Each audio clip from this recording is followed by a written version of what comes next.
ಅವರನ್ನ ನೆನಪು ಮಾಡಿಕೊಂಡಿದ್ದು ರಾಜ್ಕುಮಾರ್ ಅವರ ಕಿಡ್ನಾಪ್ ಆದಂತಹ ಸಂದರ್ಭದಲ್ಲಿ ಆಗಿದ್ದಂತಹ ಸನ್ನಿವೇಶ ಅವರು ತೆಗೆದುಕೊಂಡಂತಹ ನಿರ್ಧಾರಗಳನ್ನು ಮೆಲುಕು ಹಾಕಿದ್ದಕ್ಕಾಗಿ ಮಾಜಿ ಸಿಎಂ ಎಸ್.ಎಂ. ಕೃಷ್ಣ 92 ವರ್ಷ ವಯಸ್ಸಾಗಿತ್ತು. ನಮಗೆಲ್ಲ ಗೊತ್ತು. ಶ್ವಾಸಕೋಶದ ಸಮಸ್ಯೆಯಿಂದ ಅವರು ಬಳಲ್ತಾ ಇದ್ರು ಬಹುದಿನಗಳಿಂದ. ಹಾಗಾಗಿ ನಿನ್ನೆ ರಾತ್ರಿ ಅವರ ನಿವಾಸದಲ್ಲೇ ಅವರು ವಿಧಿವಶರಾಗಿದ್ದಾರೆ ಅನ್ನೋದ್ರ ಬಗ್ಗೆ ಮಾಹಿತಿ ಇದೆ. ಈ ಬಗ್ಗೆ ಮತ್ತಷ್ಟು ಡೀಟೇಲ್ಸ್ ಅನ್ನ ಕೊಡ್ತಾ ಹೋಗ್ತಾರೆ ನಮ್ಮ ಪ್ರತಿನಿಧಿ ಧ್ರುವ ದೂರವಾಣಿ ಸಂಪರ್ಕದಲ್ಲಿದ್ದಾರೆ. ಧ್ರುವ, ಎಸ್.ಎಂ. ಕೃಷ್ಣ ಅವರ ಅಗಲಿಕೆ ದೊಡ್ಡ ಮಟ್ಟದ ಆಘಾತ, ಅತಿ ದೊಡ್ಡ ನಷ್ಟ ರಾಜ್ಯದ ಮಟ್ಟಿಗೆ ಆಗಲಿ. ಬಹುತೇಕ ವಿಚಾರಗಳನ್ನು ನಾವು ಗಮನಿಸ್ತಾ ಹೋದರೆ ಎಸ್.ಎಂ. ಕೃಷ್ಣ ಅವರ ಲಾಸ್ ತುಂಬೋದಕ್ಕಾಗೋದಿಲ್ಲ ಅಂತ. ಈಗ ಅಂತಿಮ ದರ್ಶನಕ್ಕೆ ಜೊತೆಗೆ ಪೊಲೀಸರ ಭದ್ರತೆ ಯಾವ ರೀತಿ ಸಾಗ್ತಾ ಇದೆ ಧ್ರುವ? ಶ್ರುತಿ, ಎಸ್.ಎಂ. ಕೃಷ್ಣ ಅವರ ನಿಧನ ಈಗ ಇಡೀ ರಾಜ್ಯಕ್ಕೆ ಕೂಡ ಒಂದು ನುಂಗಲಾರದಂತಹ ಒಂದು ನೋವಾಗಿರುವಂತದ್ದು. ಸದ್ಯ ಎಸ್.ಎಂ. ಕೃಷ್ಣ ಅವರ ನಿವಾಸದಲ್ಲಿ ಅವರ ಮೃತಪಟ್ಟಿದ್ದಾರೆ. ಈಗ ಸದ್ಯ ಅನೇಕ ರಾಜಕೀಯ ಗಣ್ಯರು ಕೂಡ ಆಗಮಿಸ್ತಾರೆ. ಹೀಗಾಗಿ ಪೊಲೀಸ್ ಭದ್ರತೆಯನ್ನ ಕೂಡ ಕೈಗೊಳ್ಳಲಾಗಿದೆ ಸದಾಶಿವನಗರದ ಅವರ ನಿವಾಸದಲ್ಲಿ ಇರ್ಬೋದು. ಇದಲ್ಲದೆ ಈಗ ಅನೇಕ ನಾಯಕರು ಕೂಡ ಬೆಳಗಾವಿಯ ಅಧಿವೇಶನದಲ್ಲಿದ್ದಾರೆ. ಎಲ್ಲರೂ ಕೂಡ ಅಲ್ಲಿಂದ ಇಲ್ಲಿಗೆ ಆಗಮಿಸಿ ಎಸ್.ಎಂ. ಕೃಷ್ಣ ಅವರ ಒಂದು ಅಂತಿಮ ದರ್ಶನವನ್ನ ಕೂಡ ಪಡ್ಕೊಳ್ತಾರೆ. ಹೀಗಾಗಿ ಸಾಕಷ್ಟು ಗಣ್ಯರು ಬರುವಂತಹ ಕಾರಣಕ್ಕಾಗಿ ಬೆಂಗಳೂರು ಪೊಲೀಸರು ಕೂಡ ಈಗ ಸಕಲ ಸಿದ್ಧತೆಯನ್ನ ಕೂಡ ಮಾಡಿಕೊಂಡಿದ್ದಾರೆ. ಈಗಾಗಲೇ ಬೆಂಗಳೂರು ಸಿಟಿ ಕಮಿಷನರ್ ಕೂಡ ಎಲ್ಲಾ ಅಧಿಕಾರಿಗಳನ್ನ ಕರೆಸಿ ಭದ್ರತೆ ವಿಚಾರಕ್ಕೆ ಸಂಬಂಧಪಟ್ಟ ಹಾಗೆ ಯಾವ ರೀತಿ ಇದು ಕಾರ್ಯವನ್ನು ಮಾಡಬೇಕು ಎನ್ನುವಂಥದ್ದನ್ನ ಕೂಡ ಮಾಹಿತಿ ನೀಡಿದ್ದಾರೆ. ಈಗ ಸದ್ಯ ಸದಾಶಿವನಗರದ ನಿವಾಸದ ಬಳಿ ಸದಾಶಿವನಗರದ ಪೊಲೀಸರು ಕೂಡ ಈಗ ಭದ್ರತೆಯನ್ನ ಕೂಡ ಒದಗಿಸಿದ್ದಾರೆ. ಈಗಾಗಲೇ ಎಸ್.ಎಂ. ಕೃಷ್ಣ ಅವರು ನಿಧನ ಆಗಿರುವಂತದ್ದು ಕೂಡ ಸಾಕಷ್ಟು ಜನರಿಗೆ ಒಂಥರ ನಂಬಲಿಕ್ಕೆ ಸಾಧ್ಯ ಆಗ್ತಾ ಇಲ್ವನ್ನಂತ ಒಂದು ಪರಿಸ್ಥಿತಿಯಲ್ಲಿದ್ದಾರೆ. ಕಾರಣ ಅಂದ್ರೆ ಅವರು ರಾಜಕಾರಣದಲ್ಲಿ ಒಂದು ಸುದೀರ್ಘವಾದ ಆಡಳಿತ ಮತ್ತೆ ಹಿರಿತನ ಇದೆಯಲ್ಲ, ಆ ಒಂದು ವಿಚಾರಕ್ಕೆ ಸಂಬಂಧಪಟ್ಟ ಹಾಗೆ ಈಗ ಪೊಲೀಸರು ಕೂಡ ಈಗ ಕಮಿಷನರ್ ಕೂಡ ಈಗ ಆಲ್ರೆಡಿ ಎಲ್ಲರಿಗೂ ಸೂಚನೆಯನ್ನ ನೀಡಿರುವಂತೆ ಈಗ ಅವರ ಅಂತಿಮ ದರ್ಶನವನ್ನ ಎಲ್ಲಿ ಮಾಡ್ಬೇಕು ಅನ್ನುವಂಥದ್ದನ್ನು ಕೂಡ ಸದ್ಯ ನಿರ್ಧಾರವನ್ನ ಮಾಡ್ತಾರೆ. ಎಲ್ಲರೂ ಕೂಡ ಅವರನ್ನ ಬಂದು ಅವರ ಪಾರ್ಥಿವ ಶರೀರದ ಅಂತಿಮ ದರ್ಶನವನ್ನ ಪಡೆದುಕೊಳ್ಳುವ ವ್ಯವಸ್ಥೆಯನ್ನ ಕೂಡ ಮಾಡ್ತಾರೆ. ಸದ್ಯ ಎಸ್.ಎಂ. ಕೃಷ್ಣ ಅವರಿಗೆ ಪತ್ನಿ ಹಾಗೂ ಇಬ್ಬರು ಮಕ್ಕಳಿದ್ರು ಅನ್ನುವಂಥದ್ದು. ನಿನ್ನೆ ಮಧ್ಯರಾತ್ರಿ ಇವರು ಮನೆಯಲ್ಲಿ ನಿಧನರಾಗಿದ್ದಾರೆ. ಮಂಡ್ಯ ಜಿಲ್ಲೆಯಲ್ಲಿ ಜನಿಸಿದಂತಹ ಇವರು 1999ರಿಂದ 2004ರವರೆಗೆ ಸುದೀರ್ಘ ಅಂದ್ರೆ ಅವಧಿಯಲ್ಲಿ ರಾಜ್ಯದ ಸಿಎಂ ಆಗಿ ಕೂಡ ಸೇವೆಯನ್ನ ಸಲ್ಲಿಸ್ತಾರೆ. ಅದಾದ ನಂತರ ಮಹಾರಾಷ್ಟ್ರದ ರಾಜ್ಯಪಾಲರಾಗಿ ಸೇವೆಯನ್ನ ಕೂಡ ಸಲ್ಲಿಸ್ತಾರೆ. 2004ರಿಂದ 2008ರವರೆಗೂ ಮಹಾರಾಷ್ಟ್ರ ರಾಜ್ಯಪಾಲರಾಗಿರ್ತಾರೆ. 2009 ಮತ್ತೆ 2012ರ ಅವಧಿಯಲ್ಲಿ ಇವರು ವಿದೇಶಾಂಗ ಸಚಿವರಾಗಿ ಕೂಡ ಸೇವೆಯನ್ನ ಸಲ್ಲಿಸ್ತಾರೆ. ಆದ್ರೆ ತಮ್ಮ ರಾಜಕೀಯದ ಕೊನೆ ಅವಧಿಯಲ್ಲಿ ಬಿಜೆಪಿಯನ್ನ ಸೇರ್ಪಡೆಗೊಳ್ಳುವಂತಹ ಎಸ್.ಎಂ. ಕೃಷ್ಣ ಅವರು ಎಲ್ಲಾ ರಾಜಕಾರಣಿಗಳ ಜೊತೆ ಕೂಡ ಒಂದು ಆತ್ಮೀಯವಾದ ನಂಟನ್ನ ಇಟ್ಕೊಂಡಿರ್ತಾರೆ.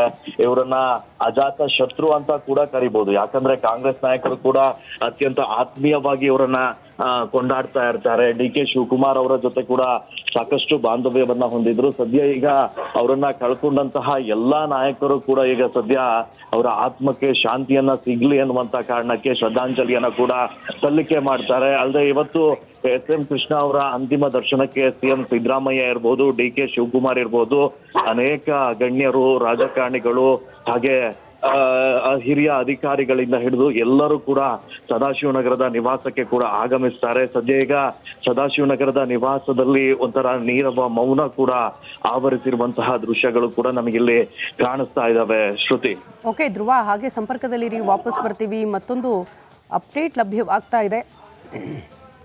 ಕಾರಣ ಅಂತಿಮ ದರ್ಶನಕ್ಕೆ ವ್ಯವಸ್ಥೆಗಳಾಗಬೇಕು. ನಿವಾಸದ ಬಳಿ ಕೂಡ ಅತಿ ಹೆಚ್ಚಿನ ಭದ್ರತೆ. ಕಾರಣ ಎಲ್ಲ ಪಕ್ಷದ ನಾಯಕರು, ಅವರ ಆಪ್ತರು ಎಲ್ಲರೂ ಕೂಡ ನಿವಾಸದ ಕಡೆಗೆ ಆಗಮಿಸುವ ಸಾಧ್ಯತೆ ಇದ್ದು, ಹಾಗಾಗಿ ಪೊಲೀಸರ ಭದ್ರತೆ ಕೂಡ ಅವರ ನಿವಾಸದ ಮುಂಭಾಗದಲ್ಲಿ ಹೆಚ್ಚು ಮಾಡಲಾಗ್ತಾ ಇದೆ. ಆ ದೃಶ್ಯವನ್ನು ಕೂಡ ನಾವು ಗಮನಿಸ್ತಾ ಇದ್ದೀರಿ.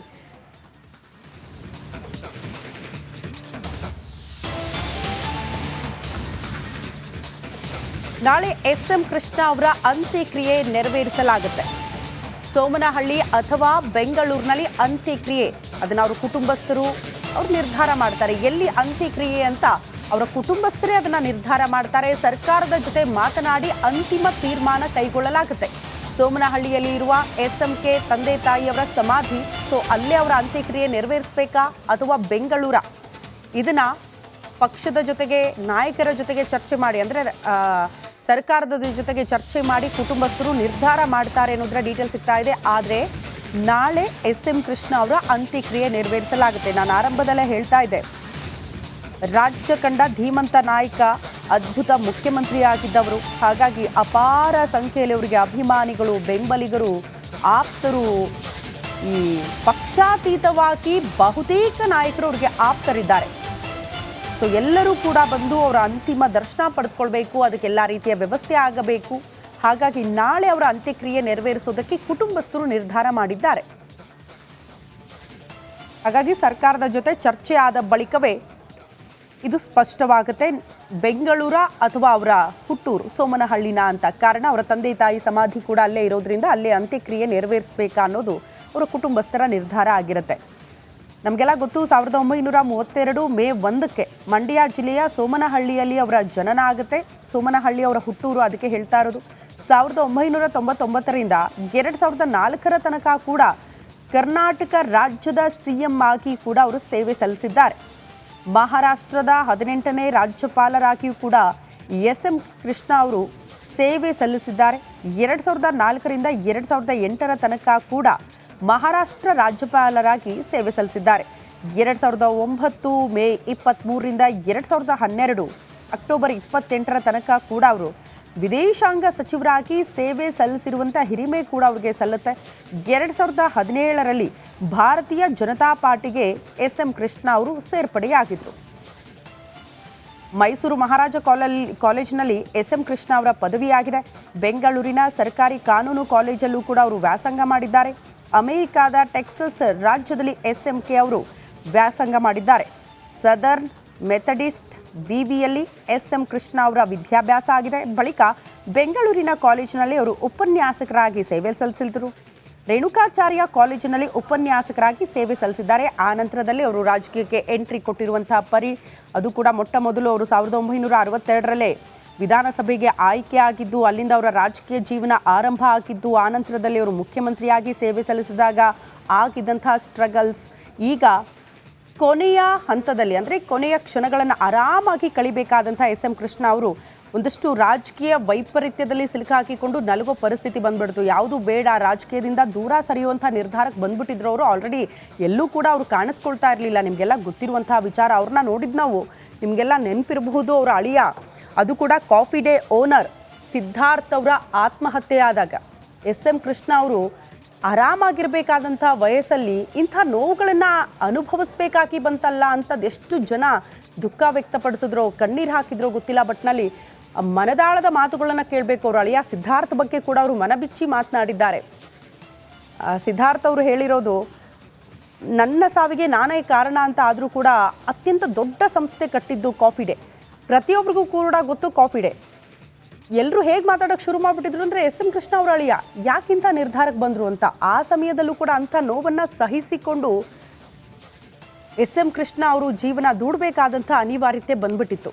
ಪಕ್ಷ ಬಿಟ್ಬಿಡಿ, ನೀವು ವೈಯಕ್ತಿಕವಾಗಿ ಕೂಡ ಇಂಥ ನೋವುಗಳನ್ನು ಕೂಡ ಅನುಭವಿಸ್ಬೇಕಾಯಿತು. ಆನಂತರ ನಿಮಗೆಲ್ಲ ಗೊತ್ತು, SM ಕೃಷ್ಣ ಅವರ ಅಳಿಯ ಈ ಸಿದ್ಧಾರ್ಥ್ ಜೊತೆಗೆ ಅವರ ಮಗ, ಅವರಿಗೆ DK ಶಿವಕುಮಾರ್ ಅವರ ಸುಪುತ್ರಿಯನ್ನು ಕೊಟ್ಟು ಮದುವೆ ಮಾಡಿಸಿದ್ದು. ಆನಂತರ ಆ ಸಂಭ್ರಮದ ಕ್ಷಣಗಳು ರಾಜಕೀಯ ವಲಯದಲ್ಲಿ ಇರಬಹುದು, ವೈಯಕ್ತಿಕವಾಗಿ ಇರಬಹುದು ಕೂಡ ಒಂದು ದೊಡ್ಡ ಮಟ್ಟದ ಸಂಭ್ರಮವನ್ನು ಅವರ ನಿವಾಸದಲ್ಲಿ ಹುಟ್ಟುಹಾಕಿತ್ತು. ಅದಂತೂ ಬಹಳ ಸ್ಪಷ್ಟ. ದೃಶ್ಯ ನೋಡ್ತಾ ಇದ್ದೀರಿ, SM ಕೃಷ್ಣ ಅವರ ನಿವಾಸದಲ್ಲಿ ಎಲ್ಲ ರೀತಿಯ ಸಿದ್ಧತೆಗಳು ಆಗ್ತಾ ಇರೋದು.